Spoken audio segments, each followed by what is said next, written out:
Uhali gani mpenzi mtazamaji mahali hapo ulipo, naamini umzima wa afya. Leo ningependa kuweza kushirikiana na wewe kukuletea taarifa nzuri ambazo kwa kweli watu wengi wamekuwa wakijiuliza. Huyu ambaye anayesemwa na watu wengi sana barani Afrika amekuwa ni gunzo zito sana ndani ya Afrika nzima. Si mwingine, nafikiri unaweza ukata leo umeshaweza kumfahamu. Ninamwongelea Captain Ibrahim Traore ambaye ni rais wa Burkina Faso ambaye ameweza kupita kupitia jeshi. Lakini nikukumbushe kitu kimoja ambacho hujakisikia, ni kwamba Ibrahim Traore watu wengi wanasema kwamba aliingia kijeshi, lakini paka sasa hatumii tena kijeshi. Ni kwamba wananchi wenyewe waliandamana, na walivyoandamana walishindikiza ya kwamba Ibrahim Traore aendelee kubaki katika uongozi wa urais, kwa sababu waliona jitihada zake katika kulipigania taifa. Yeye alikuwa razi kabisa kuweza kurudisha taifa kwa wananchi, lakini wananchi walikataa. Tena waliandamana wenyewe kwa ajili ya kuweza kuendelea kumsii na kumuomba kwamba aendelee kubaki madarakani.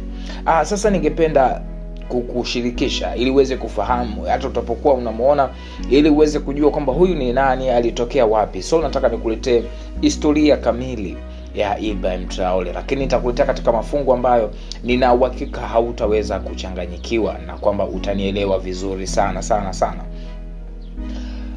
Mwaka 2010 Ibrahim Traore alijiunga na jeshi. Hapo ni baada ya kuwa amemaliza mafunzo yake ya chuo kikuu mwaka 2010. Na hapo sasa Ibrahim Traore ndipo alipoanza sasa shughuli zake ndani ya jeshi la Burkina Faso, na akatumikia kwa muda wa takriban miaka 5. Akabadilishiwa kitengo na akapewa kitengo cha ulinzi wa ngazi au katika kitengo cha ardhi, na hapo akaenda katika jeshi la ardhi, lakini mwanzoni alikuwa anatumikia katika kitengo cha anga.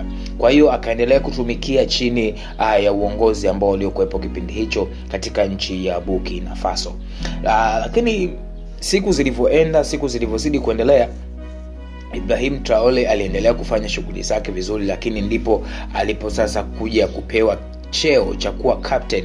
Hilo tukio lilikuja kutokea mwaka 2019, ndipo ilipoweza kutokea sasa akaja kuwa captain wa jeshi katika kitengo. Ngazi ya kuwa captain, mpenzi msikilizaji, ni kiongozi ambaye anayekuwa ndani ya jeshi, lakini si ngazi kubwa sana katika jeshi. Sasa ningependa pia kuweza kukupa historia nzuri ambayo pia ni mwendelezo wa historia ya huyu shujaa wetu sasa wa Afrika, ambaye watu wengi na vyombo vingi vya taarifa vya habari vimekuwa vikimzungumzia sana. Hivyo basi nitaenda kukupa sasa kitu gani ambacho kilichopelekea kwamba huyu bwana Ibrahim Traore alitokea wapi, aliishije huko kabla. Tumeweza kuona kwamba Ibrahim Traore alijiunga mwaka 2009 katika kitengo cha jeshi, kitengo cha anga, lakini 2014 hapo pia alihamishwa akapelekwa kwenye kitengo cha ardhi katika ulinzi wa taifa, lakini 2019 hapo aliweza kupata sasa cheo cha kuwa captain. Sasa nataka nikupe historia yake. Kabla ya kuwa hapo alikuwa wapi? Captain Ibrahim Traore amezaliwa mwaka 1988 katika nchi ya Burkina Faso. Ni tarehe 14 Machi mwaka 1988. Ibrahim Traore amezaliwa mwaka huo 1988. Amezaliwa katika kijiji cha Kole wilaya ya Bondo. Sasa ikawaje, labda unaweza kuona tamani sasa ilikuwaje paka akaja kuwa kiongozi wa nchi ya Burkina Faso, kuwa katika captain, na baada ya hapo akaenda kuwa rais wa nchi ya Burkina Faso. tumeweza kuona alianzaje kuingia katika jeshi, lakini pia historia yake ya kuzaliwa. Alizaliwa mwaka 1988 mwezi Machi tarehe 14.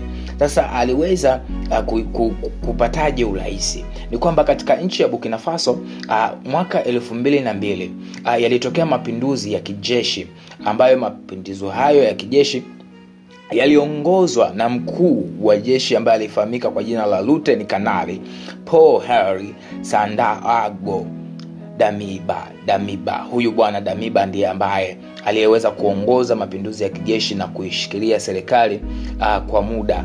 Wakati huo sasa Captain Ibrahim Traore alikuwa ni moja kati ya wanajeshi watiifu walio chini ya Lieutenant Kanali Paulo Henri Sandaogo Damiba. Huyo ndiye ambaye aliyekuwa sasa akishikilia serikali.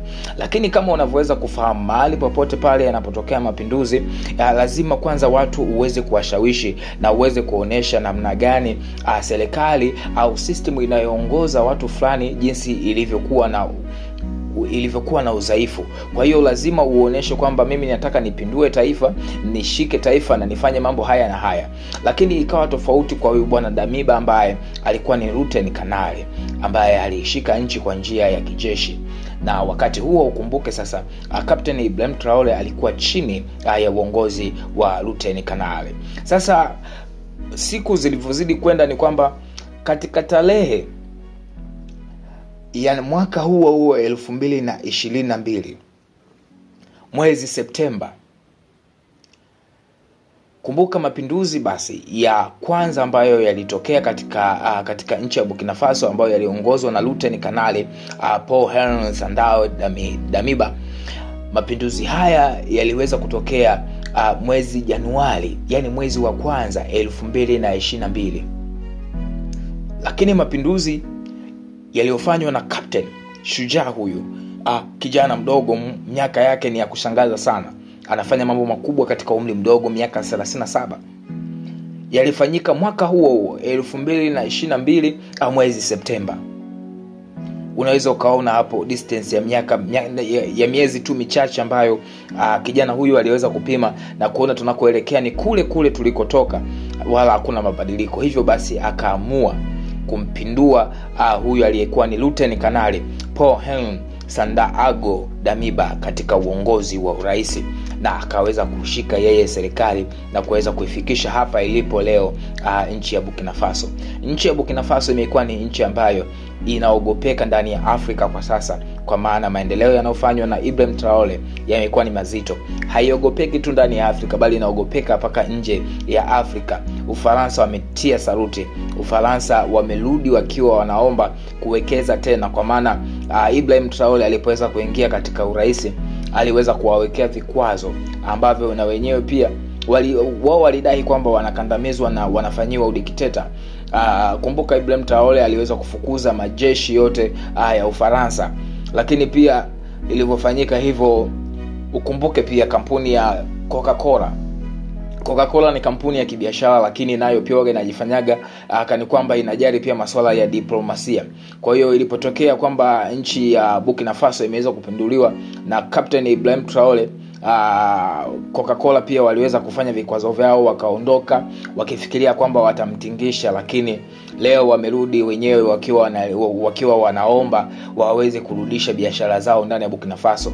Lakini utakuja kushuhudia kitu ambacho Ibrahim Traore amewafanyia. Amewaambia mnaweza mkarudi tena, mmeahidi ya kwamba mnataka kuja kutujengea kiwanda. Hilo sio swala gumu kwetu, tunawakubalia, lakini kiwanda hicho ambacho mnataka kuja kujenga ni lazima wananchi wangu ndio wajenge, sio nyie mje na maengineer, sio nyie mje na watu wenu waje wajenge. Leteni lamani, leteni fedha, leteni kila kitu ambacho kinachohitajika, sisi tutajenga wenyewe. Hilo ndilo sharti ambalo Ibrahim Traore ameweza kuwapa. Unaweza kuona ni kijana ambaye ni mdogo sana kiumri, lakini ana vision kubwa ya kuweza kuisaidia nchi yake ya Burkina Faso. Zaidi ya yote ni kwamba anawasaidia wananchi wake kuweza kupata ajira, kwa sababu kama ni viwanda vinajengwa na wananchi, sio tena wazungu kutoka nje waje wajenge. Kumbuka nchi kama za Kiafrika pia zina maengineer ambao wanafanya masuala ya ujenzi. Kwa hiyo wananchi wake pia wanapata fursa ya kuhusika katika ujenzi, na moja inakuwa ni fursa za za kupata ajira. Leo tuko na maengineer wengi katika nchi zetu za Kiafrika, lakini hawana ajira, wanakaa tu wanalia njaa. Lakini Ibrahim Traore ameweza kuwapa wananchi wake kipaumbele kwanza, wao waweze kufanya kazi, waweze kufanya biashara katika huo wakati wa ujenzi wa hivyo viwanda. Kwa hiyo kama nchi inaweza ikawapa vijana nafasi ya kuweza kushiriki katika ujenzi wa viwanda, wananchi watapata kipaumbele cha kupata ajira. Kuanzia ngazi ya maengineer, wote wanaotumika katika ujenzi ni wa Burkina Faso.